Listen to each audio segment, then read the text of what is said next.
Tole, ashama akkam jirtu barattoota koo qaalii nageenyi koo bakka jirtanitti isin haa qaqqabu. Barnoota keenya kutaa 33ffaatiin jechoota sagalee dubbifamaan dhuman isiniif qabadhee dhiyaadheen jira. Haga ammaatti jechoota qubee dubbachiiftuun dhuman qofaa kan ilaalaa ture yogguu ta'u, jechoonni afaan Oromoo keessatti qubee dubbifamaatiin dhumanis ni jiru. Sababa kanaatiif isaan kun afaan Oromoo keessatti irra butamanii yookiin sagaleen xumurarra jirtu kuni liqimfamtee kan haftu taate jechuudha. Liqimfamteetu hafti yookiin immoo gara dubbachiiftuu ishee fuuldura jiru sanarraati sagalee ergifachuun irra butamteetu dubbifamti jechuudha. Warreen kana kan waliin ilaallu ta'a. Fakkeenyaaf bakka kana keessatti A kan jettu hin jirti. Itti aansuun jarri kun walitti dubbifamu jechuudha. Asirraati ka'ee haga asitti walitti dubbifamu. Sababni isaa kana dura haga asitti ture kan dubbifamu utuu naa kana biraa sagaleen yookiin dubbachiiftuun ni jiratu ta'eeti bakka sadiitti qoodamaa jechuudha. Naan kun kan fuuldura ishii jirtu kana fudhatteetu baati sagalee tokko taate jechuudha. Amma garuu dubbachiiftuun fuuldura ishii hin jirtu waan ta'eef eenyu wajjin walitti waamamti? Faa kana wajjin walitti waamamti jechuudha. Amma gaasheen kun A yeggoo jennu kanaan faan jenna. Afaan, afaan jennee dubbisna jechuudha. Bakka kana gaafa dhuftan immoo kun akkuma birsaga tokkootti walumatti dubbifamaa jechuudha. Addaan qoodditii hin qabu. Maa jenna ammasitti. Maa gaafa isheen kun itti dabalamtu garuu maaf, maaf jenneetu dubbisna jechuudha. Isheen kun hagasitti maal jenna? Yoom jenna. Isheen kun hanga iddoo kanaatti yoo jennaan. Kana wajjiniin garuu maan xumurarra gaafa jiraattu yoom, yoom. Amma gaammaan sagalee of danda'e hin qabu jechuudha. Yootti hirkateet yoom jennee dhaabbanne yoom. Haala kanaan waliin dubbisaa kanneen deemnu ta'u jechuudha. Asittis bii kan jettu sagalee tokkichaa. Asii kun qubee dachaati. Shaa ni beektu. Hagasitti gaa duratti akka duraatti bii shaa jenna. Naan kun xumurarra waan jirtuuf maal jenna jechuudha? Shaan jenna. Kana walitti dubbisna. Maaliif naan qophaa bahuu hin dandeessu jechuudha. Dubbifamaan xumuramee jira waan ta'eef jechi kuni naan qophaa bahuu hin dandeessu. Eenyu wajjin walitti dubbifamti? Shaa kana wajjin walitti dubbifamti jechuudha. Dubbachiiftuu duuba kanaatu sagalee ergifataa wayii kennaaf jechuudha. Gaafa kan shaan jenna. Bii shaan, bishaan jennee dubbisna jechuudha. Maal kan jettu kana keessatti hagasitti maal? Amma kun birsaga adda addaatti qoodamuu hin danda'u. Bakka tokkotti walitti dubbifamuu qaba. Sababa kanaatiif maal jennee dubbisna. Maal? Laan akkam taate jirti? Sagalee dhuunfaa ishiin qabdu sagalee ergifataa wayiitiin dubbifamtee jirti jechuudha.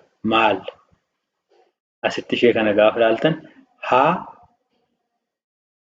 gam, hagam, hagam. Amma ishee kana gaa jennee kophaatti hin dubbisnu jechuudha. Maaliif maan kophaa bahuu hin dandeessu jechuudha. Utuu dubbachiiftuun gamanaan jiraatteeti maa gamanatti qooduu dandeenya. Garuu amma qooduu hin dandeenyu jechuudha. Sababa kanaatiif gaafi warra kana walitti dubbisna. Gaaf kana isheen kun maal jetti? Gam, gam jennee dubbisna. Kanaaf hagam, hagam jennee dubbisna jechuudha walitti. Jechoota akkasiigaa kan waliin shaakalaa deemnu ta'a. Isinis haga isiniif danda'ametti waliin shaakalaa deemaa isiniin jenna. Badan, badan, badan. Daaran, daaran, daran. Gareen, gareen, gareen. Qaban, qaban, qaban.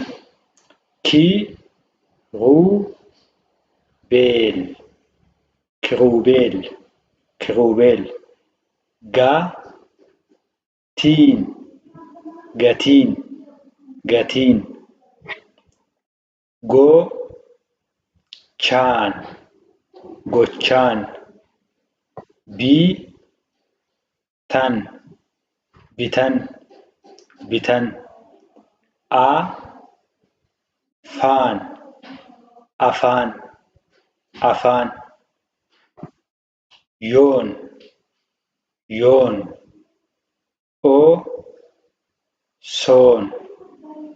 osoon osoon reeban reeban reeban gatan gatan gatan yaadan yaadan yaadan sagal sagal sagal waliin waliin waliin garam garam garam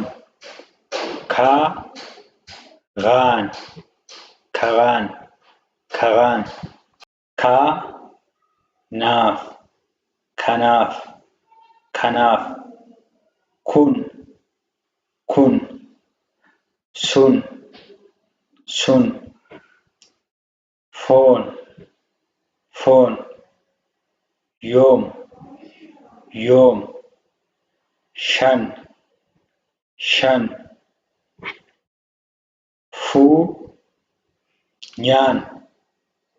funyaan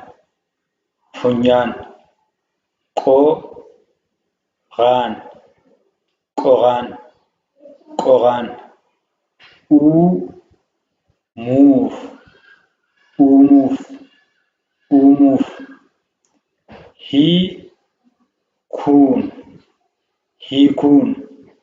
hiikuun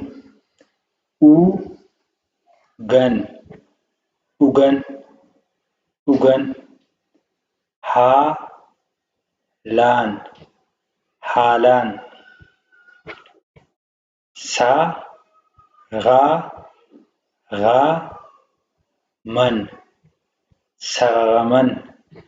sararaman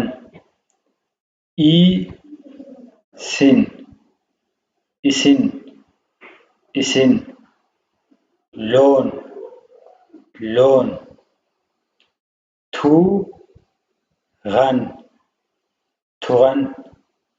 turan bishaan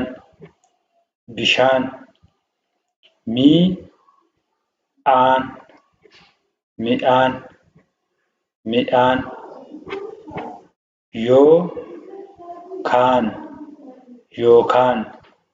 yookaan maal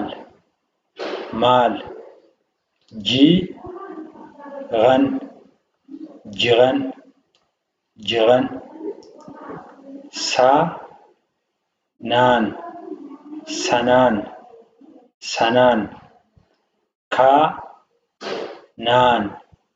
kanaan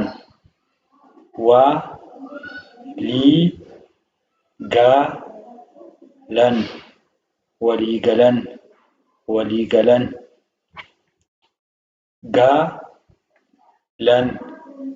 galan dhufan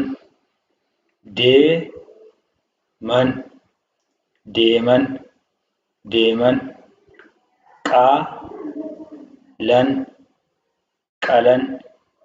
qalan hatan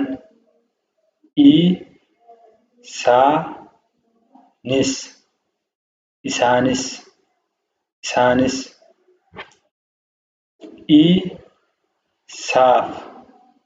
isaaf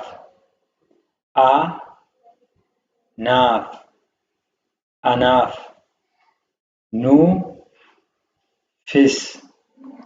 nuufis dur maaf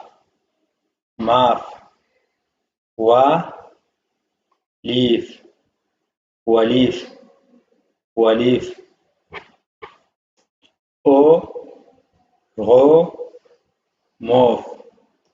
oromoof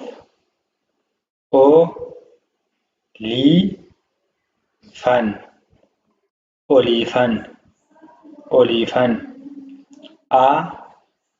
nis, anis, boriif, boriif, boriif, qabuuf, qabuuf, namaaf, namaaf, namaaf, hagam, hagam, hagam, shiran, shiran, shiran, bitaniif, bitaniif, bitaniif, caalan, caalan, caalan, isas, isaas, isaas, maaliif, maaliif. Jechoonni qubee dubbifamaatiin dhuman armaan olitti ilaalaa turre kan armaan olii turanii jarreen kana irra deddeebi'uun shaakala jechoonni baay'een xumura isaanii irratti irra butamanii yookiin dubbachiiftuu duubaarraatii sagalee fudhatanii liqimfamanii kanneen hafan baay'een isaanii hin jiru waan ta'eef warreen kana shaakala. Fakkeenyaaf mana gale nama tokkoof mana galee eeggoon namoota baay'ee gaafa ta'an mana galan gaafannu xumura irratti irra butamteetu kan isheen haftee jirtu jechuudha. Warreen akkasii kana shaakalaanii isiniin jenna.